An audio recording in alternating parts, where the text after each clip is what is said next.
Tiago, capítulo 1, nós vamos ler apenas o versículo 6. Amém? Assim nos diz a palavra do Senhor. Peça, porém, com fé, em nada duvidando, porque o que duvida é semelhante à onda do mar, que é levada pelo vento e lançada de uma para outra parte. Senhor Deus, te louvamos, ó Deus, e te engrandecemos, Senhor, porque já os teus louvores, Senhor, têm alegrado o nosso coração, tem renovado, Senhor, a nossa fé em Ti. Senhor, nós confessamos a Ti, ó Pai, somos dependentes de ouvir a Tua voz, Senhor, somos dependentes das Tuas mãos sobre nós, ó Deus. Pedimos a Ti, Senhor, visita nosso coração nesta manhã, fala conosco, ó Pai, nos exorta, Senhor, nos orienta, guia-nos, Senhor. Oramos a Ti no nome do Senhor Jesus. Amém, Senhor. Amém. Os irmãos podem se sentar. Meus irmãos, na última mensagem, nós falamos a respeito da fé verdadeira, né? Paulo vem nos advertir a respeito da fé não fingida. O que nós precisamos entender é que nós sabemos em quem nós temos colocado a nossa fé. Era a experiência de Paulo. Quando Paulo escreve a Timóteo a sua segunda carta, Paulo vai dizer: eu bem sei em quem tenho crido, e estou certo que é poderoso, que é poderoso para guardar o meu depósito até o dia final. Então, nós não podemos colocar a nossa fé em algo que nós não conhecemos, ou em algo que nós sabemos que não tem condição de nos ajudar. A nossa fé é colocada em Deus. Eu bem sei em quem tenho crido, e estou certo. Quando Paulo ele frisa esse estou certo, Paulo queria dizer que ele não tinha dúvida alguma que Deus é poderoso para guardar o nosso tesouro, para guardar o nosso galardão, até aquele dia em que nós encontraremos com Ele e receberemos das mãos do nosso Deus o nosso galardão. Louvado seja o nome do Senhor Jesus. E nós falamos também que a fé é uma arma na vida do crente, na vida do servo de Deus. Inclusive o texto que nós lemos fala a respeito da fé que vence o mundo. E sendo a nossa batalha uma batalha espiritual, né, e sendo a fé uma das nossas armas, é lógico que o nosso adversário vai tentar combater a nossa fé com todas as suas forças. Né, para toda arma criada, cria-se também algo para combater aquela arma. Nós podemos pegar os exemplos dos exércitos humanos, né? Cria-se o torpedo, aí lança-se o navio contra o torpedeiro, não é isso? Os militares aí, não é isso, Carlos? Né? Cria lá um foguete, né? Aí vem os Estados Unidos e cria lá o Tomahawk, né? Que é um foguete contra foguete. E Deus criou para nós a fé. O Senhor Jesus, Ele é o autor da nossa fé, e o adversário vem criar subterfúgios para combater a fé do homem, a fé do servo de Deus. E nessa batalha, sendo a batalha espiritual, o adversário também ele vem criar armas espirituais contra a nossa arma espiritual, a nossa fé que vence o mundo. Uma das armas que o adversário criou e que muitas vezes é eficaz contra a fé de algumas pessoas, como o texto que nós lemos, é a dúvida. Né? O texto que nós lemos diz assim: peça, porém, com fé, em nada duvidando, porque o que duvida é semelhante à onda do mar. O que duvida, ele é inconstante. Ora ele crê, ora ele não crê. E o diabo ele vem lançar dúvidas na nossa vida, e muitas vezes pode se tornar uma arma eficaz contra a nossa fé. Quando nós estudamos mais cedo as tentações de Jesus, o que o diabo queria fazer é lançar dúvida no coração de Jesus Cristo, o homem. Se tu és o Filho de Deus. E muitas vezes o diabo vem usar da mesma arma contra os servos de Deus, dizendo: se tu és o Filho de Deus, faça isso ou faça aquilo. Será que Deus é nosso Pai? Se Deus é nosso Pai, por que estou passando por uma luta ou por uma dificuldade? E o adversário ele vem lançando essas dúvidas na nossa vida. E o que nós entendemos é que a dúvida nos leva à morte espiritual.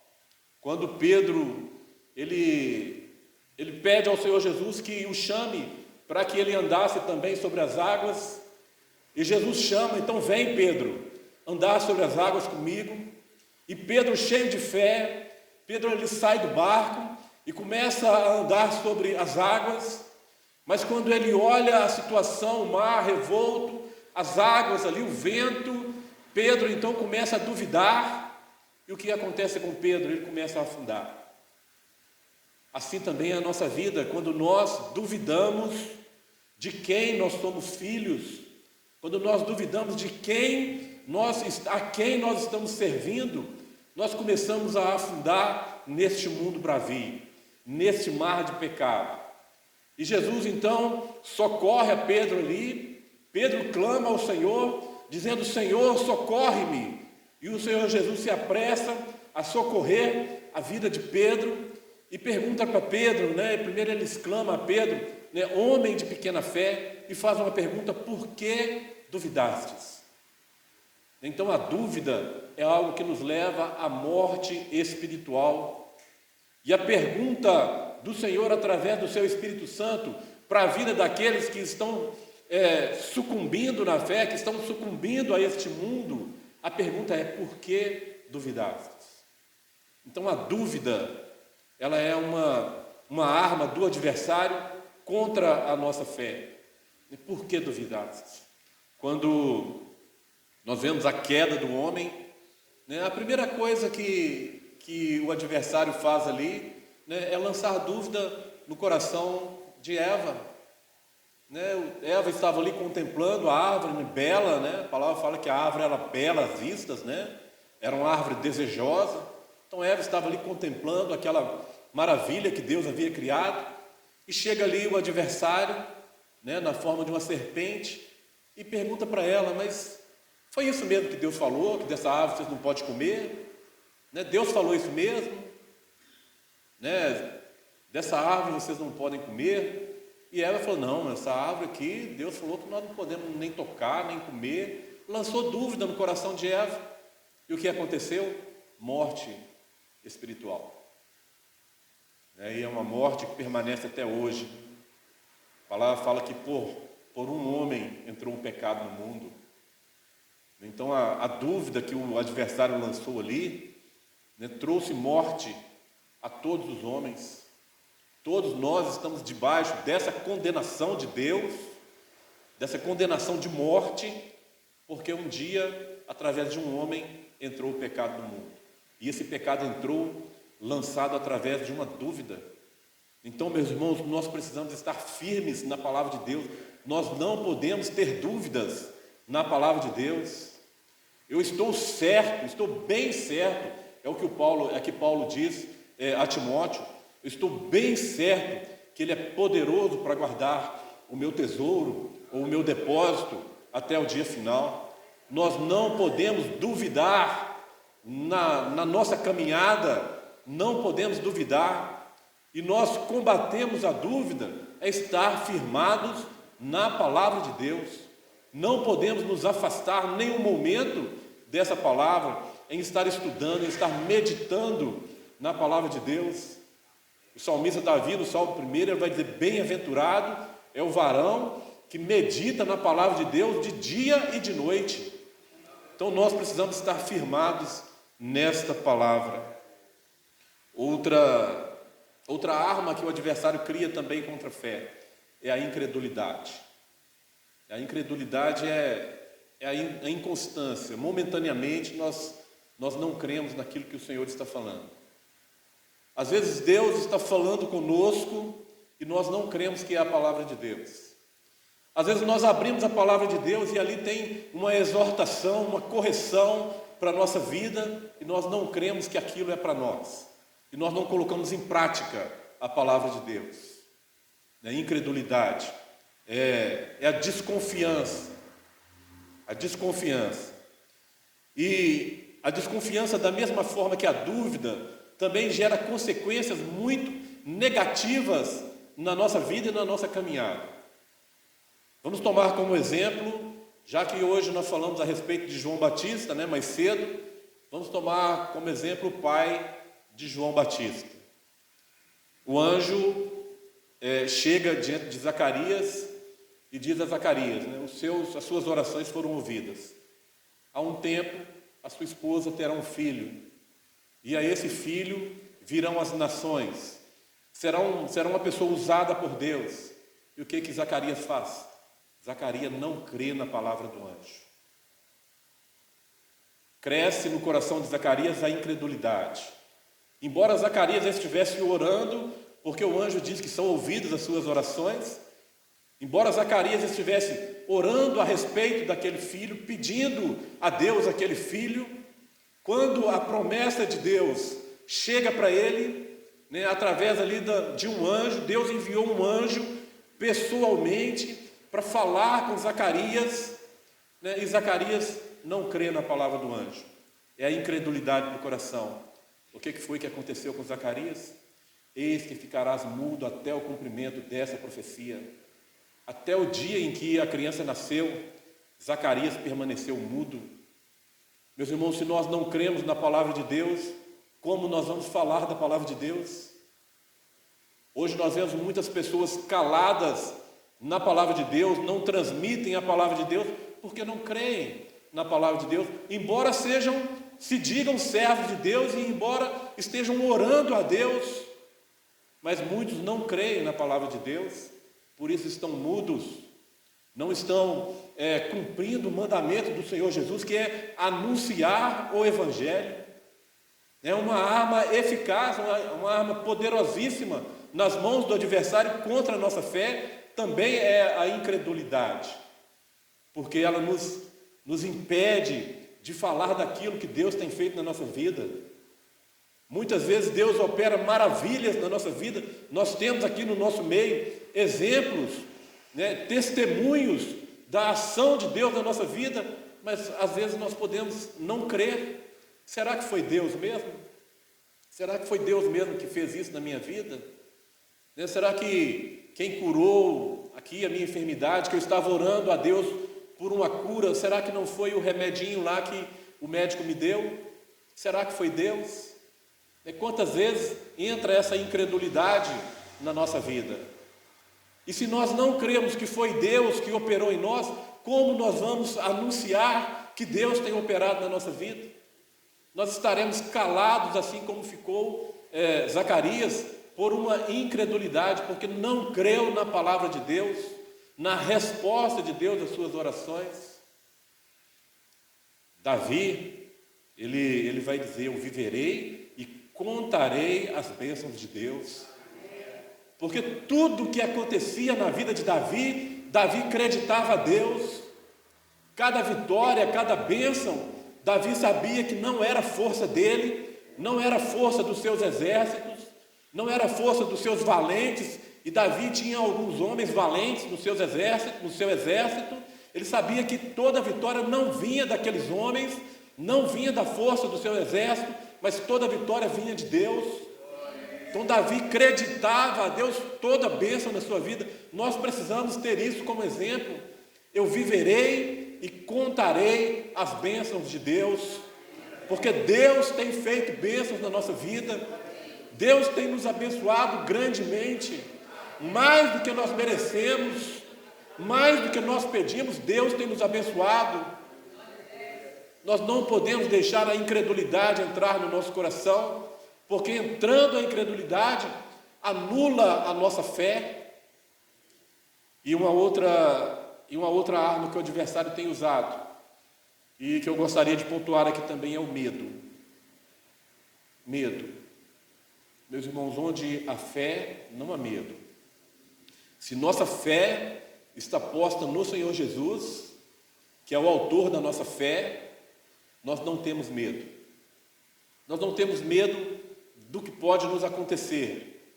Embora venhamos passar por lutas, por dificuldades, por perseguição, quem sabe às vezes por morte, muitos dos nossos irmãos já estão passando por isso, né? Em quantos países os servos de Deus estão sendo presos, estão sendo torturados, muitos já perderam a sua vida, não somente os nossos irmãos lá da igreja primitiva, que eram lançados, né, nas arenas para servir de espetáculo, mas também nos nossos dias, quantos dos nossos irmãos, a igreja está sendo perseguida, né, e eles, pela fé que têm em Deus, eles não têm medo da perseguição.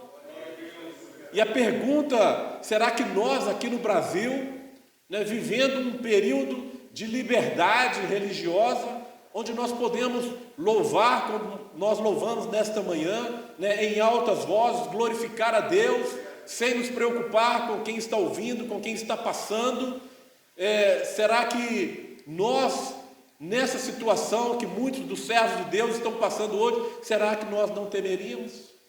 Será que nós não estaríamos escondidos, né, reunindo lá dentro do nosso quarto? Será que o medo, ele não entraria na nossa vida? Porque onde entra o medo, sai fora a fé. E onde entra a fé, onde a fé está posta no Senhor Jesus, lança fora todo medo. Louvado seja o nome do Senhor. Porque nós temos fé que Jesus fez morada em nós. Nós temos fé que Ele está conosco, que Ele habita no nosso coração. Então nós não temos medo. E o medo, na palavra de Deus, ele tem dois significados relevantes. É a palavra medo. Um é esse que nós já citamos no exemplo. É estar amedrontado, acuado, escondido. E outro significado da palavra medo dentro da palavra de Deus é o orgulho. Quando nós vamos ver lá em Juízes 7, nos versículos 2 e 3, quando Deus chama a Gideão, né, para enfrentar o exército dos midianitas, e Gideão convoca o povo. A palavra nos fala que o povo se levantou pela manhã, se levantou pela madrugada, se reuniram para sair à batalha. Aqueles homens tinham medo da batalha. Eles não tinham medo da batalha, eles não ficaram escondidos, eles eram valentes, eles saíram à batalha. Então esse sentido, esse significado do medo, de estar acuado, amedrontado, escondido, aqueles homens, eles não conheciam isso, eram homens de guerra, né? Eles já pegaram a espada e falaram, nós estamos prontos para ir. E aí Deus vem dizer, e disse o Senhor a Gideão, muito é o povo que está contigo, para eu dar os midianitas nas tuas mãos. Primeira coisa, não é o exército que vence a batalha. Meu irmão, não é a sua força, o seu recurso, a sua sabedoria, a sua cultura que vai te fazer vencer. O que nos faz vencer é Deus na nossa vida. É fé naquele que é poderoso para fazer todas as coisas. Todo o poder está nas mãos dele. É muito o povo que está contigo para eu dar os midianitas nas tuas mãos, a fim de que Israel não se glorie contra mim, dizendo, a minha mão me livrou. Então, o outro significado de medo é você se gloriar naquilo que não foi você que fez. Se aquele povo tivesse ido, todo aquele povo, e Deus operasse, desse vitória contra os midianitas ali, aquele povo ia voltar cheio de si, né? Cheio de orgulho, né? O nosso exército é poderoso, nós somos vencedores, nós vencemos. No versículo 3, agora, pois, apregoa aos ouvidos do povo, dizendo, quem é medroso e tímido? Então a palavra medroso aqui já não é no sentido de estar amedrontado, acuado, escondido, mas é no sentido de não dizer que foi a mão de cada um deles que concedeu vitória. O medo aqui, os medrosos, é não reconhecer que Deus opera na sua vida. Aqueles homens eram valentes, eles saíram para guerrear mesmo. O exército inimigo está ali, vamos lá enfrentar. Eram valentes, não tinha ninguém acuado ali não. Eles saíram, levantaram de madrugada, deixaram lá sua família, sua casa, segurança do seu lar e foram enfrentar a batalha. Mas em que sentido eles eram medrosos? Para que não digam, a minha mão me livrou. Meu irmão, quando você não acredita a Deus, aquilo que Deus fez na sua vida, quando você não dá glória a Deus, quando você não engrandece o nome de Deus, você está sendo medroso e tímido. E a palavra nos diz que os medrosos não herdarão o reino de Deus. Nós precisamos dar glória a Deus. Uma das armas do adversário é justamente essa aí, é nos encher de confiança, dizendo: a minha mão me livrou. Como você venceu essa luta que você estava passando? Não, a minha mão me livrou.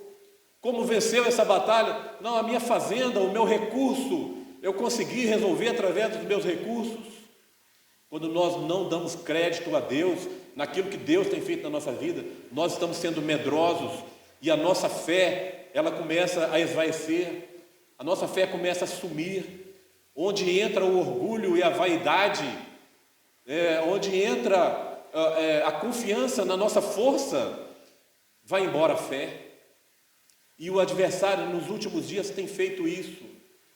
Quantas pessoas nós vemos por aí dizendo que são poderosos, Tem um que diz aí, tem um videozinho aí por aí que diz aí: está vendo aí a força do meu poder? Sem acreditar que foi Deus que operou através da sua vida. A fé sai fora quando entra o orgulho, quando nós não damos glórias a Deus. Quantos homens morreram na palavra de Deus, quantos exemplos nós tivemos, porque não deram glória a Deus.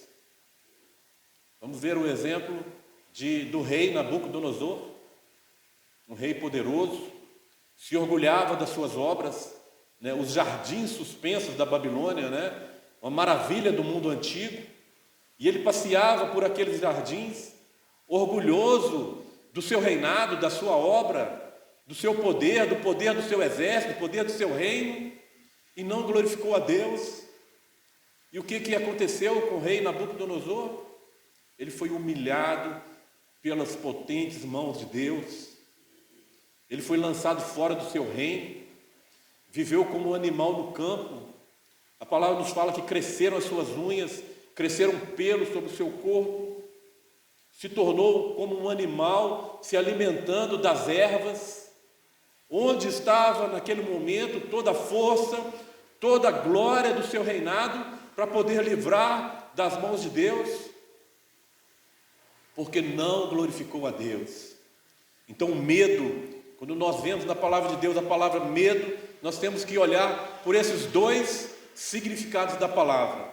O primeiro é não sermos acovardados, não sermos intimidados por nada neste mundo, por nada que o adversário venha lançar sobre nossas vidas. Nós não podemos sermos intimidados. A palavra de Deus diz assim: resistir ao diabo e ele fugirá de vós, não é isso? Sujeitai-vos a Deus, é a primeira coisa que o versículo fala, e muitas vezes nós não levamos em consideração a primeira parte do versículo: sujeitai-vos a Deus e resistir ao diabo, ou seja, obedecei a Deus e não ao diabo, e ele fugirá de vós. Na tentação do Senhor Jesus, o que o diabo queria também, além daquilo que já foi exposto para nós nesta manhã? O diabo queria ser obedecido. Você está com fome? Manda que essas pedras se transformem em pão. Aí Jesus ia lá e as pedras transformavam em pão. Ao diabo sendo obedecido. O Senhor Jesus preferiu obedecer ao Pai. Nós temos que ter a experiência dos discípulos quando perseguidos, quando intimidados, para não falar da palavra de Deus. Os apóstolos ali, eles disseram: importa-nos mais obedecer a Deus do que aos homens. Para nós, como servos de Deus, importa-nos mais obedecer a Deus do que ao diabo. Sujeitai-vos a Deus, né? Estejam submissos a Deus, obedecei a Deus. Aí nós vamos ter forças para resistir ao diabo, porque ninguém resiste ao diabo se não for pela força de Deus na sua vida, se não for pela ação do Espírito Santo no seu coração. Ele não tem força para resistir ao diabo, não tem força para resistir a este mundo. Resistir ao diabo e ele fugirá de vós. Como que nós vamos resistir ao diabo? Sujeitando a Deus. A palavra de Deus vem dizer, né? Pedro vem dizer, né? Sujeitai-vos debaixo das potentes mãos de Deus, porque Ele tem cuidado de vós. Meus irmãos, nós temos que tomar cuidado com a nossa fé, porque é a fé que nos leva à salvação. Sem fé, nós não temos salvação na nossa vida. Então essas setas, essas armas que o adversário cria e lança, né, contra a nossa fé, né, para neutralizar o poder da nossa fé de vencer o mundo, nós temos que estar bem atentos, tomar cuidado. Dúvidas, nós não podemos ter dúvida na palavra de Deus. Nós não podemos ter dúvida quem foi que me chamou, né, para essa caminhada. Não podemos duvidar daquele que está conosco e que tem suas mãos poderosas sobre nós. Sujeitai-vos debaixo da potente mão de Deus. Deus é poderoso, suas mãos são potentes. O braço forte é do Senhor. Não podemos ter dúvidas. A incredulidade, nós não podemos vacilar na nossa fé. Como disse lá o pai daquele jovem, né, que estava ali possuído, e ele pede ao Senhor para ter misericórdia, e o Senhor Jesus: você crê? Ele diz: eu creio, mas me ajuda na minha incredulidade. Meus irmãos, nós temos que pedir fé ao Senhor, assim como os discípulos pediam ao Senhor Jesus: Senhor, ajuda-nos, dá-nos fé, dá-nos fé. Essa deve ser a nossa oração constante, porque o dia que nós perdermos a nossa fé por uma dessas setas do adversário, nós perderemos juntamente também a salvação.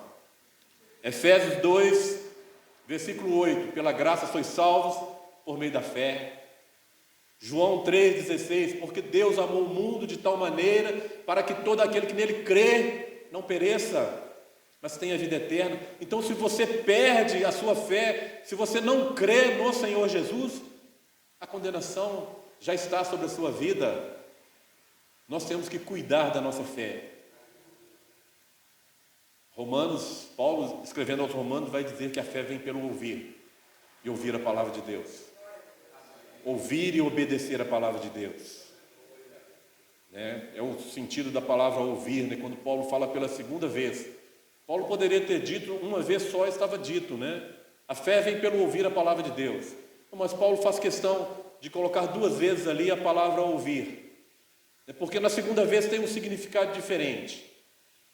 A fé vem pelo ouvir, escutar, e pelo ouvir a palavra de Deus, obedecer.